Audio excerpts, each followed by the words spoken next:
An unprecedented increase in naval presence in the region should be a signal to both Washington's allies and rivals, primarily Beijing, Chinese analysts say. Washington is trying to reassure its partners that it remains committed to the Indo-Pacific region despite conflicts in Ukraine and the Middle East. The United States will soon deploy almost half of its aircraft carriers in the Western Pacific to contain growing military activity in the region from China and North Korea, according to military and political observers from China. 3 American aircraft carriers are already in the Western Pacific and 2 are on their way. Their appearance will be the first time that 5 of the 11 aircraft carriers will operate in the Asia-Pacific region.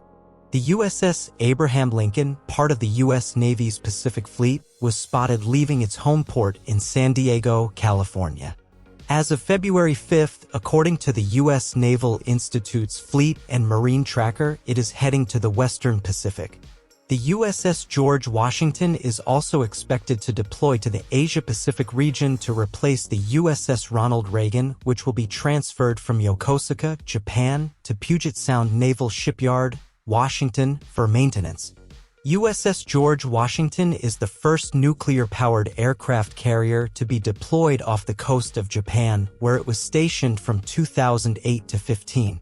He was then replaced by Ronald Reagan to refuel 2 reactors as well as repairs, technical re-equipment, and modernization. In addition to the USS Ronald Reagan, the Nimitz-class aircraft carriers USS Carl Vinson and USS Theodore Roosevelt deployed to Guam and Hawaii last Monday. They are expected to remain in the Western Pacific until April and July, respectively.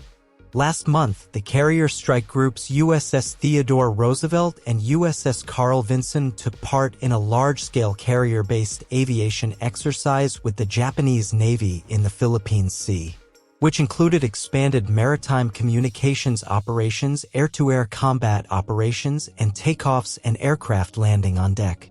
According to a statement from the U.S. Navy's 7th Fleet, the exercise was aimed at strengthening maritime integrated operations at sea and combat readiness. We become more capable when we work together to address common maritime security challenges, said Rear Admiral Christopher Alexander, commander of Carrier Strike Group 9, USS Theodore Roosevelt. The ability to consistently conduct complex operations such as this demonstrates the inherent flexibility of the U.S. Navy to operate whenever, wherever, providing our nation and allies with extensive deterrence and defense capabilities, he said. Additionally, in January of this year, the U.S. Navy ship USS Carl Vinson conducted naval exercises with South Korea and Japan in the East China Sea after North Korea launched a medium-range ballistic missile. The trilateral exercises included joint maneuvers, maritime communications operations, training to prevent enemy maritime operations, shooting at sea and air targets, personnel exchanges, and rescuing the crew of a ship in distress. Aircraft carriers are one of the most prominent assets of the U.S. military.